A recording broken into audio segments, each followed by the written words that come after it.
Well, welcome back to the Vince Del Monte podcast. I am here with Mike and Joel. This is going to be a fantastic conversation. I am looking forward to talking about laughter today and how laughter and fitness just fit together. I do believe Mike and Joel are the first New Zealanders on our podcast, so this is really exciting, guys. Welcome to the show. Thank you for having us. Thanks for having us. This is the most. I should have prompted you there, shouldn't I? It's one of these like awkward, you're both sharing the mic here. And it's like maybe a metaphor for marriage. We have to take turns a little bit. And I think we'll kind of talk a little bit about how we can just like work together. It's what really drew me to your social media work. Just there's so much laughter and lightheartedness. What I would love to just dive right into that question about laughter. But before we do that, maybe just tell us a little bit about yourself. A lot of our audience are people who are looking to be more fit, take care better their bodies. What's your sort of story in fitness? You go first, Mikey. So loved fitness, loved sport my whole life. Was obsessed with rugby early on, as most of us are here in New Zealand. Go the All Blacks for this World Cup coming up. Then I got obsessed with golf, and I played golf for 10 years every day. Would practice, play in tournaments, come home, putt on the carpet, watch it on the TV. And then I wanted to just be a pro golfer when I left high school. But my olds wouldn't let me, my parents wouldn't let me, so they made me study at the same time. So I did a sports coaching degree. And at the end of that, I was a fully qualified like personal trainer and sports coach. And then got into boxing in the final year, and boxing for fitness, and started not liking golf so much. And as you know, in golf you have a handicap, and then I met my biggest golf hurdle / handicap right here. My wife, my handicap skyrocketed up to like 6 from +2, and beers and parties and all that sort of kicked in for me. A whole lot more fun. Yeah. Well, the transition, Mike, I want to hear Joel's side as well. You went from golf to boxing. Yeah. That's a hard turn. It's funny because at the driving range, a boxing trainer used to come and hit balls at the driving range, and we all met him. And then he dragged us, all our skinny little nerdy golfers, down to the boxing gym, and then we all just got obsessed because it's quite similar in a way. Like golf's so technical, and boxing's also quite technical. So in a way, it quite aligned for us. But yeah, then my obsession just grew, and then the trainer didn't turn up to take a class one day, and I was there, and so I took it, and I loved it. And yeah, 20 years later, I own Boxing Alley in Auckland, and been a personal trainer for 20 years. Yeah, it's amazing. And Joel, how'd you get into fitness?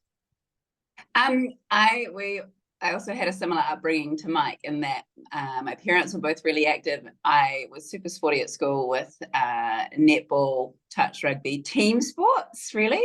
And then I guess in my like early 20s, I kind of went a little bit skewer and diving into partying and being really, really social through university. And I actually studied in broadcasting and worked in radio for quite some time. But then I found my way back more through being active for my mental health than sport for, well, I mean, sport's always fun. I've always loved a lot of sport. And then now that's where my real passion lies, is just supporting myself and to be the best person I can to show up for other people and myself through being active and super sporty. I mean, I gave netball a go again, didn't I? And like a few years ago, I was like, okay, I'm going to go along to trials and I'll just join a social team to meet people. And I was actually quite good and got into the Prem team, and it was it was very competitive, but I didn't have the time to commit, right? Yeah. To 3 nights a week training and the weekends. So yeah. It's about finding that balance for me now with family life. And we've got 2 young boys who are 8 and 6, and they are very active. So including them and the sports we now do is really important, and being involved in theirs is also really important. So I like what you said about the work-life balance and your mental health, the angle that you guys have really taken around fitness, which is something I'm not seeing a lot out there, is using laughter. And I would describe, if you guys haven't checked out their pages, I'll link them all in the show notes, of course. Mike, your whole social media is like basically videos of you showing stand-up comedians to Joelle and her laughing, what we'd call like the deep belly laugh. You know, like that's what you'd probably call it. So like deep, like I'm curious where that idea came from. Like that angle is resonating. You have a huge like following, that message of like using. I mean, would you say laughter went first and then sports, or sports and laughter? I'm curious if you can talk a little bit about that. I've always loved banter, and banter and boxing. You know, that's the whole sessions we run at Boxing Alley. There's nothing better than telling a CEO who just tells people to do things all day, every day, that he's being weak and to hurry up and having a good laugh about. Yeah. But it's lighthearted. Totally not, yeah. Just teasing him, and you know, it's all good fun. And I think like adding that laughter and joy to workouts enhances the workout, because you know, it's not always about, it's something you want to encourage people to do every day and enjoy working out. So hence the laughter in there. The social media side, we were trying to grow an online business at that point, and I was posting loads and loads of boxing content, and it was getting like okay as views. Like I had 2,000 followers on Instagram, and I was doing shadow boxing combinations and workouts to follow along with and stuff. And then one day I just heard this funny audio about how your wife can potentially turn into their mother. And I just sat down. Jo was cleaning our Airbnb. She was in like average clothes, hair kind of everywhere. Oh, I was like, what? You'd never done it. That was the first time. First time. So she didn't know what was happening. We just sat down on the bed. It was half made. I like put the camera in front of us and played the audio. And we actually were both in that shot, kind of like, so you can see both of our reactions. And I posted it, and it got like 100,000 views in a couple of days. The first one. And I was like, whoa. Yeah. So that was funny, and a lot of our friends talked about it, and it went a bit viral and stuff, and it was great. And then I went back to trying to do my niche, you know, back to that boxing stuff. And then I posted another one about Jo not being able to find her keys, which is hilarious. It's still one of my favorite ones to this day. And it got 3.3 million views. The second one. The second one. So we're on to something. yeah. Yeah, okay. I think though, like what people were seeing was our daily life though. Like Mike is always like cracking a joke at me, and I guess we say taking the piss here in New Zealand. Wait. Who's taking the piss? You're taking, like, if you're being teased, you're taking the piss? No, Mike. The other way around. If you're teasing them, you're taking. Okay, I got it. Yeah. All right. Yeah. Yeah. Okay. Yeah. We won't use that again. No. Yeah. But I think what it reflected was our relationship. You know, like it's always like mocked me, but it's in a loving, like, you know, like it's who we are. It's a loving way. You got to see the funny side of yourself and your habits and who you are. I think, and that's why, like, if you can't laugh at yourself, well, you've got to laugh at yourself, right? Yeah. So that's probably why it's kind of really taken off. There's nothing fake about it. It's like who we are, and it went from there, right? Yeah. I'm curious, and then that's been, Mike. I haven't, like, you refer to some boxing content. I probably haven't scrolled far enough on your page to find it. It's like you've just found. I think the only spot it is an at Boxing Alley Mike, which no one understands as my handle. Yeah. Because Boxing Alley's our gym, and then Mike. So loads of people think Joelle's name is Alley. Oh, is that right? Yeah. I want to explore this a bit. You guys said a few things that are very interesting. That you tease each other and it's all in good fun, or you take a piss. I don't think I got the expression right, but however it works. Right? And I'm curious, a lot of couples can't take a joke at each other. Like they don't want their partner making jokes about them. There are a lot of couples that the relationship is not lighthearted. In fact, I would say it's quite critical, right? There's even couples, a lot of couples separate, but then a lot of other couples that stay together are quite unhappy. So what you're describing, I don't think is normal. Or let me rephrase, it's less common than I think we would like.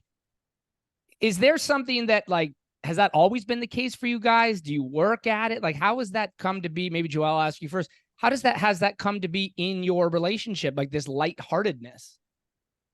I think Mike has always brought the lightheartedness to our relationship, but also we are so incredibly supportive of each other, and Mike always pushes me to be the best person I can and encourages me, and he has an extremely kind heart. So he knows, well, we've been together for 17 years, so he can like read me like a book now. Also, I'm very expressive, as you may have seen on our social media channels, so you can see that. But that open communication, right? We're very, if something's not going well, we will say so, but we have similar backgrounds. Our values align as well. I think communication is huge, isn't it, Mikey? Yeah. Like giving each other space, and also having that we both have our things we love and enjoy, and we ensure that we do them, and we don't have that that resentment of, do you know what I like, especially when like keeping score. Like if he gets like, well, you got 2 hours, so I get 2 hours. It's not like that. Yeah.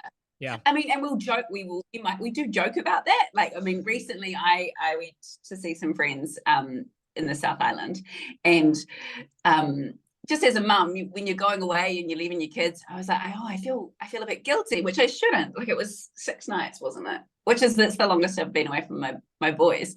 And then it was a joke with my friends. I was like, when the boys were younger, like Mike's been to like Melbourne, to the Gulf, he went to surfing in Fiji, he'd been all these places. Business trips, yeah. Queenstown. Yeah. And the girls were like, you've got this, like, he's got all of this on you. So then it became a joke about it, rather than like, there's not a tally of like, you got to do that, so I need to do this. And it's because you're living in, it's a mindset thing, I think. Yeah. Like, it really is a mindset thing of being like, well, you got to do that and I didn't get to do this. If you can move work, it takes work, I guess, if you're not of that mindset now, to be appreciative of what you do have, and living more in the moment than bringing up past things. And both of us sort of, it's great. You know, if one of us is struggling, the other one's willing to help out, and vice versa. And even if that's a week or so, one of us will step up. And if one person's going away, we're having a good time for a while, we know that it's going to swing back. So at some point. What gives you that knowledge? Like, a lot of, I've asked this question before. I always like asking it, but there's this idea of, at the core of a good relationship, I believe, is knowledge of the other person, like what they need, when they need it, if they need to withdraw, if they need to go work out, if they need to go to Fiji or business trips, whatever it is, these things. I think I really need another business trip. Yeah, I need another business trip, right? But they don't like those things they know about their partner. There's almost like Mike's got to go on another business trip. Like there's this like tally being kept, and over time, when it's not expressed, it can seed resentment, and it's very dangerous. I'm curious, Mike, maybe I'll ask you first, like, at the foundation of your relationship, what is that thing? Like, at the foundation, you've got a lot of pieces, I'm sure, but if you could point to one thing, it's like, that's the thing our relationship rests on. I'd be curious what that is. Can't believe I'm saying this, but it's just a deep love for each other. There's and just deep love. Well, it sounds so cliche. Like, love is all you need. Maybe that's the right answer. I live for my family, and everything I do for my family. And I would, not do anything for a month as if it meant my family could live the life they want to live. Obviously that's not long term for me because I need to fill my own cup to be happy. But yeah, I'm willing to work extra hours, do extra work, do what it takes to earn extra money to supply them with what they need, or give them the space or the freedom to thrive and do what they want to do. Yeah. Joelle? And I think I know that I'm a better person myself when my support crew is well and healthy and happy. And, I agree, like the love we have for each other is extremely strong. But if I can support Mike to be the best that he can be, it comes back to me. Like it really is. We do have a really good understanding of each other. Yeah. And the reason I ask is when I look at your page, it's clear, there's some staging, obviously, like you're making social media content. So there's like there's some planning. You're coming in with a prepared audio clip, but it seems really genuine that there's like there's something happy and joyful that exists in your home. And I think that's probably the result of a lot of effort on both of your part. What I see, and this is what I wanted to ask you, what I see around fitness in particular is a lot of people motivate people, or a lot of fitness coaches motivate, not using laughter, but using shame. And I see it's just like, or fear. Like, you want to be around for your family in the future. There's just a lot of this mindset. As you've grown your fitness business, how has like your social media strategy, so to speak, helped? How is it helping people in a way that, I'm just actually really curious, like why you went with this. It couldn't have just been because it went viral. There was something deeper in it, and that's what I'm interested about. Joelle? Yeah, I think for me, when I became a mum, I had postnatal depression. So that was a really, really challenging time in our lives. And I would not have got through it without Mike and his support. But I think for us, the message also comes through in that like life can be challenging, and we are so ingrained in this like hustle culture and the like be more, do more, like let's go at it. I mean, yes, we can do more and be more, but also it's like accept yourself as where you are and have fun along the way, because it's like we don't need to be in a rush. So it's the joy in the everyday things, which is what we find in our household. Like even yesterday, for example, Rocco's was our son's birthday, and the boys were playing on the beach, and just for us to sit there and go, "Whoa, like how amazing is this?" It's bringing it back to those little things. When they work out with us in the garage, it's been like, this is so cool. Like they can do press ups. Like they've watched us enough that it's just fun. It's like we've led by example. Yeah, it's slowing it down, and I think what resonates with other people is that they're like, well, actually, that we're real. Life isn't always rainbows. Yes, we do have challenging times, but it's being able to just take a step back and move through it at a pace that suits you, and finding fun in keeping yourself healthy and filling your cup so you can then give back to your family. Because if you're unhappy, it impacts everyone. Yeah. And we believe in the long-term approach. Yes. So like a lot of that, that advertising you see from gyms and stuff, and we've all done it. I've owned gyms and done this sort of thing, but it's like, let's get fit now. You have to work out every single day. You have to do this. You have to get up at 5. You have to run every morning. You have to do this. You have to do that. And then we know that that's often such a short-term thing for people. They'll start out with the best intentions. They'll get to like the day 10 and they'll get a niggly knee injury and go, oh, I can't run anymore. I'll give up. And then they have to start the cycle all over again. And I think a lot of gyms know that they get sales by pushing those trigger points, like 6 weeks, let's get you as fit as you can. That's, so we know that we want to get people into fitness, make them create some good habits. You know, the daily habits are actually what gets the long-term results. Yeah. Such as, you know, me, I'll wake up and have a coffee or two before I have any water. And that's a massive work on for me, because I reckon I'd feel better with having, you know, a liter of water before my You coffee. would. Health coach wife is like, can you please have the water first? Yeah. Coffee is half the reason I open my eyes in the morning, you know? Yeah. But it's those little habits that we can add on and increase daily, and then weekly, and then monthly, that will get you to your dream lifestyle, body, fitness level, whatever it is. But you'll feel better along the way as well. Yeah.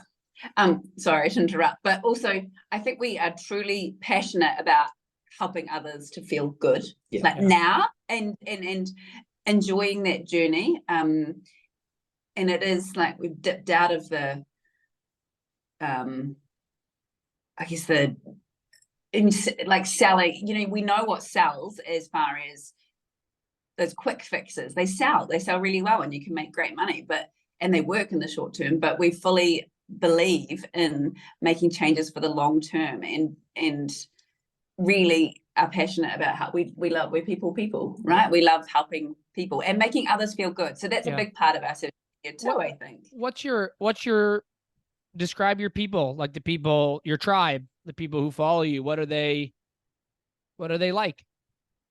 I think it's different between, so I have my own social media channel as well, which would be, those that follow me are generally women that are just feel like fully in the busyness of life and want to feel okay that they can be gentle with themselves, and they can have fun along the way, and being able to find a bit of fun in the everyday of moving your body and eating, and finding ways to eat well that aren't chicken and broccoli at every meal.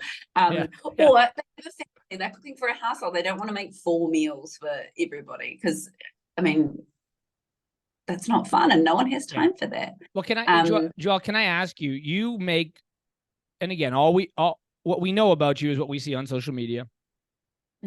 But you make mothering look, or parenting, marriage, you make it look really fun. We keep coming back to this word. It's almost one of these cliche words. Is that how you would describe your parenting strategy? Like fun? Or what words would you use? Because fun positions, a lot of people hear the word fun, like, oh, that's weak. She can't enforce discipline. Kids need to be like raised and trained up. Like, how do you balance those sorts of things as you're coaching moms who are super busy and know they'd like to take better care of themselves, but life is so dang busy? Like, how do you use, is fun one of the habits? Have fun every day. We love to have a lot of fun. And I think if I can be a mom that I'm involved with my boys, and I get a better response out of them with the fun, but there is discipline, right? Like, and they will, my 8-year-old right now is challenging the answering backstage. They call it testing. They put this nice term like testing. Yeah, it was a pain in the ass though. And it's kind of teaching them as well, though, the things that I know work for me. One of the things I was blown away. This was years ago. My now 6-year-old, he was 3.5. He got really upset about something in the kitchen, and he yells, which he's 3.5. He goes, "I'm just going to go away, mummy, and I'm going to find my calm," which I was like, wow, he's 3.5, because that is something I would have said to them. I was like, just a minute, mummy needs to find her calm, like in a way to respond in a positive manner. So, but bringing the fun is huge. And the children, it's also remembering the kids, I think. I love it how, a kid wakes up and they just want to have fun. Like that's their like daily goal when they wake up. And you have to kind of teach them that there are things you need to do to get through life. You have to wake up and get your clothes on and make sure you've got undies under your shorts, because they can't be bothered doing that sometimes. Yes, they're great. I remember as a kid, eating for me was just such a waste of time. I just wanted to go and play. So, we're into health and fitness, so we want to make sure that they're eating really well and getting the nutrients they need. But that can be boring when, eating cinnamon buns, which is my 6-year-old's favorite food at the moment, is way better, way tastier, way easier. Yeah. But it's not serve them in the long run. So you still kind of got to teach them what they need to do to get through life. And then what I'm hearing, and I love the concept, it comes from 7 Habits of Highly Effective Families. And what Stephen Covey, the author, talks about is the emotional bank account, right? It's like ensuring that the bank account in the house is full and you fill it with the fun stuff, with laughter, with joy, with sports, so that when you have to enforce something, you're not pulling from an empty tank, so to speak, right? It's not like you're telling the kids to do stuff and they're like, what do you mean? Like, you don't even like me. All you ever do is yell at me. Like, why would I listen to you? But if you're filling it with joy, then when there is a time when you have to say, all right, undies don't go on your head, bro. Like, we got to actually put those on the right way. Like they're like, oh yeah, that's daddy. Haha. Okay, I'll do that. Does that concept resonate at all? The emotional bank account? Oh, 100%. Yeah, you've just hit the nail on the head, actually. I've never heard before, but that's definitely us, what we try and do. I'm curious, the people then, we didn't hear from Mike about, your tribe, the folks who kind of come to you and like, do you use laughter as well in the gym or the banter? Like, how does that play out there? Oh yeah, there's banter everywhere that's possible, and it's quite amazing when you are some way. So I'm been in there like 20-ish years. You just kind of attract people that are sort of similar. So all of the trainers, I'd say 2/3 of them anyway, I just love banter, and it's just all there in the gym all the time, which creates such a cool atmosphere for the members and clients who sort of feed off that. And then it's been great like that. The same with like Mojo as well online, like the members that Mike has drawn in have come in for that side of things, which is so good, because if they like humor, then they'll be in the comments, and it'll just bring the vibe up of any of the posts or things that we do on our inner circle. What do we call it? The Mojo Hub. Sorry. Yeah.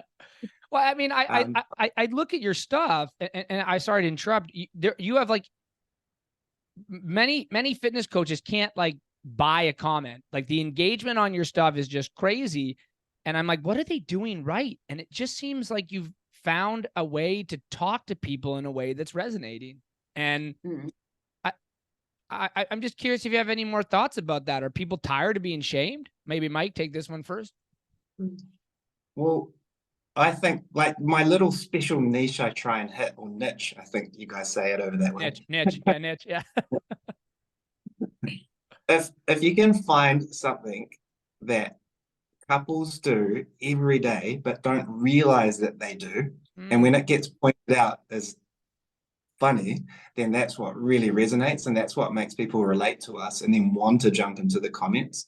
So one we did the other day, I'm sorry, I can't remember the comedian, but it talked about the thing that couples do every morning when they wake up.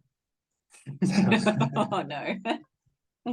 So you have to go through the how did you sleep scenario with your wife. Yeah. Like then you get a full breakdown of how they slept and when they woke up and when they wriggled or you snored or whatever. And then what time they woke up.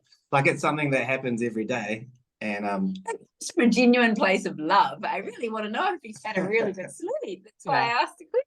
Yeah. And the other one, I'm not sure if you saw it, but we were pulled up to an intersection, and in New Zealand where we drive on the right side of the car. Yeah. And I'm trying to look left, as you do, to check there's no traffic coming. And Jo, being so helpful, she'll be trying to look left too. So she'll lean forward and she'll get in your way, just trying to look. So it's something that happens to so many people, and then they relate. And then because they enjoy it so much, they just want to jump in the comments. It's just not something you can force. It's just something Joanne, maybe you can add to this. How do you get people to laugh about body image? That's a harder one. Like, that's funny, right? Like the wife leaning forward. I saw a hilarious one you did with, you like checked out a girl, Mike. And then like the next shot was like her face, like zoomed in. Like, that was really funny. Can you do the same approach with people around like their bodies? Like, because I think women maybe in particular carry so much like shame about how they look in the mirror. Is there a way to laugh your way through food, laugh your way through fitness? Like, how do we apply it there? That's a really good question. I think it's I come to it for more of a gentle approach, in that you need to see life as like a whole picture, right? And being able to just, our bodies change, and accepting and teaching acceptance through, I guess, through laughter, right? Like a great way to do it would be like my boys, like making an example was Rocco said to me, this is probably a few months ago, he's like, oh, mine, like, you bend over, your boobs have just got so much smaller and they just hang way down. Like, oh, like, thank you, darling, I love you. It's because I breastfed you. Yeah. But, and I think also it's coming from, as a parent, that mindset of, and as we age, our bodies change, and it's accepting that change and being able to love where we're at, and if we are having fun along the way, then that's awesome. Body image is a topic that can be super sensitive to some people, and so I am always a little bit cautious in how I do approach it, but it's just having fun where I'm at, right? Like, I don't know, like, Joelle, you say a lot on your social media, a gentle reminder. That's language I've seen you repeat it a few times. A gentle reminder, versus like bro, or like, you like step up, or Have you worked out? Yeah. Have you worked out today? Have you worked out 3 times an ice bath today? Like this like wake up at 2:30 in the morning. Like it's a little much for people. Gentle reminder, was that intentionally chosen, those words?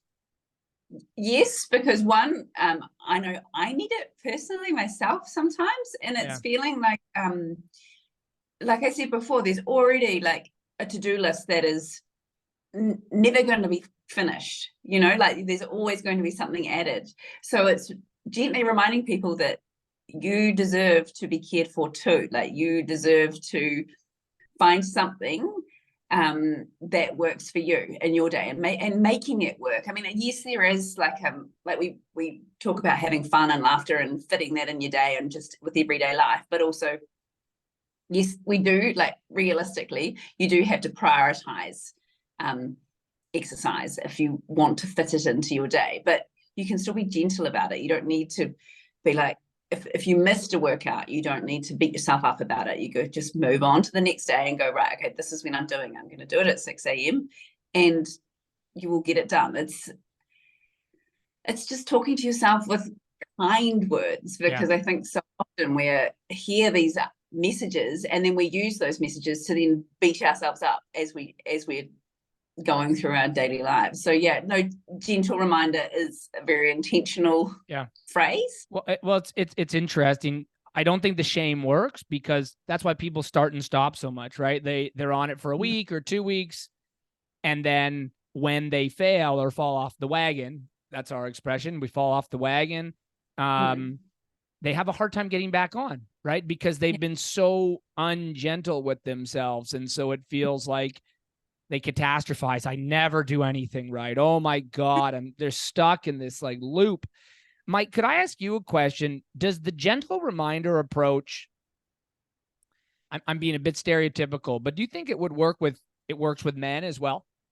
Like I don't want to pigeonhole some of your content. I hope this question's okay. Some of your content, plays on, husband-wife stereotypes. So I'm curious if the gentle reminder, like how do we approach coaching men? Is that different? Joel, I'd be curious your thoughts as well on this question, but Mike, what do you think on that one? I think everyone's different. Yeah, for sure. No matter what gender you are. And having different clients over the years, I know how to push and get the best results out of different people.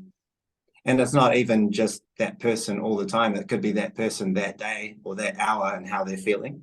So sometimes, you've got to beautiful thing about boxing training is I wrap all of my clients' hands at the start of the session. And during that time that I find out where they're at that day.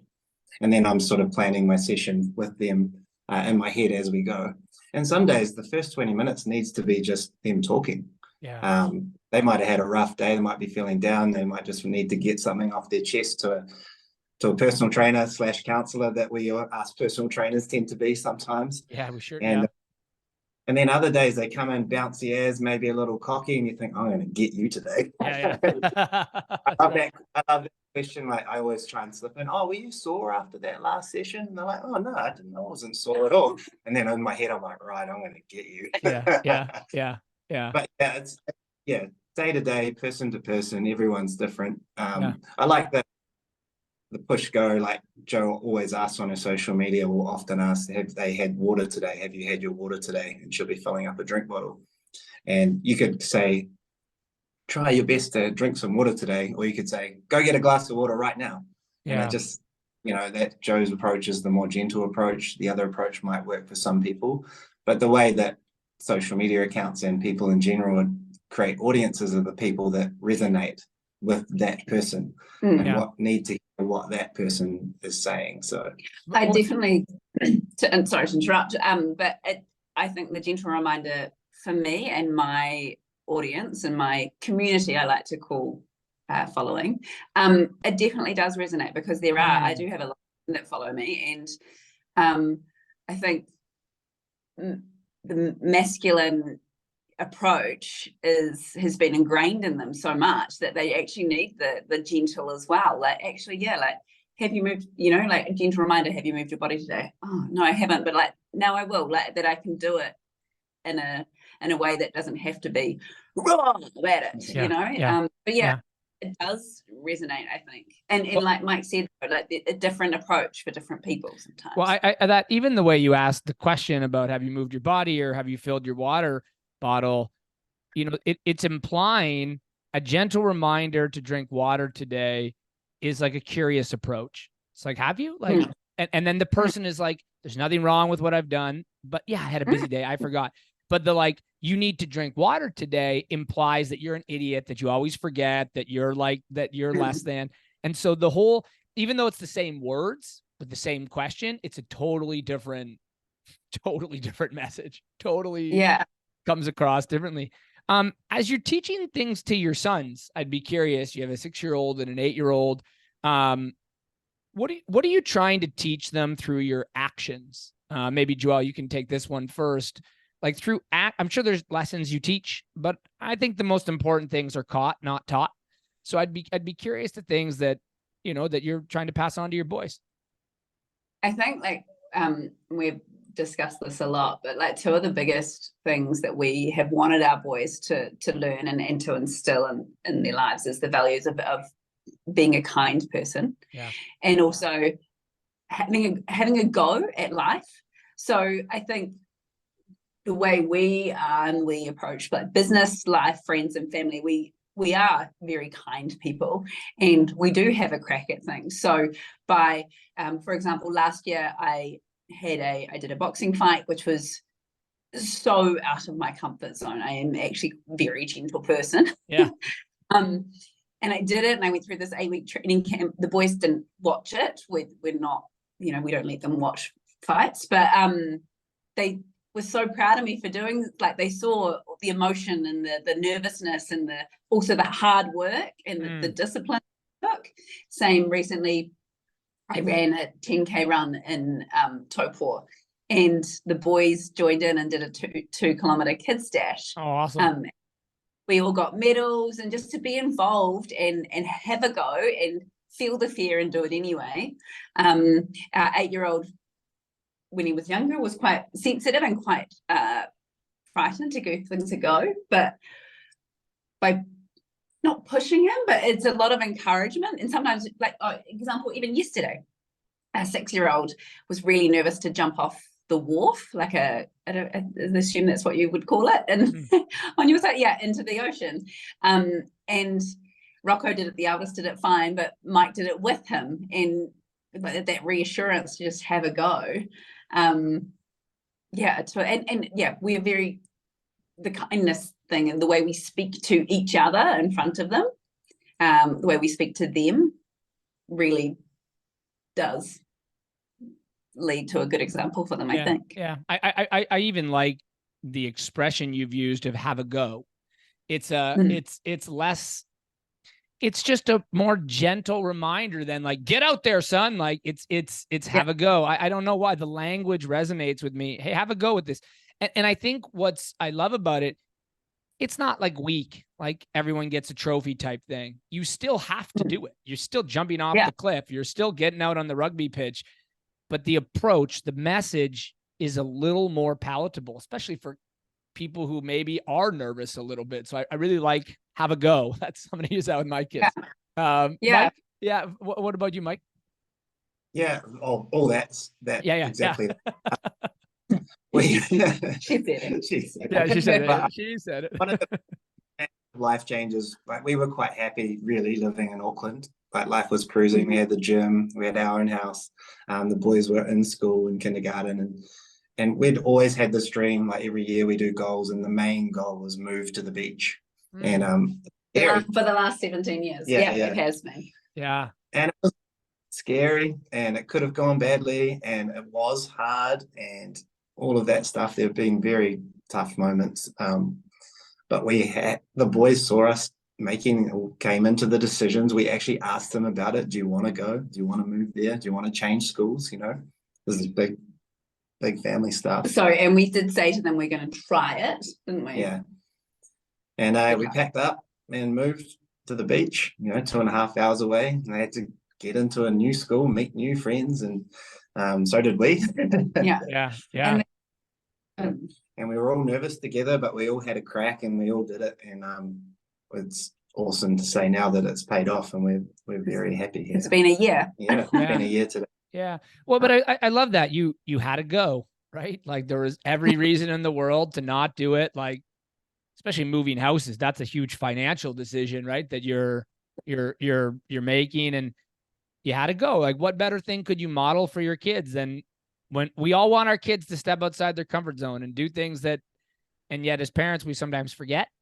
And I assume your move was probably accompanied by a good deal of laughing at yourself and, keeping it light and all the things. Yeah. Maybe as we're wrapping up our time, I'd love to ask just one more question. As you're talking to parents who are trying to do right by their kids, do a good job, stay fit, make a living, all the things. Maybe Mike, you can go first, and then we'll end with Joelle. What gentle reminder, if I can use that language, would you give them? Like, what gentle reminder would you coach that parent? Life's hopefully a long time, and everything doesn't have to happen today. And if it doesn't happen today, don't beat yourself up.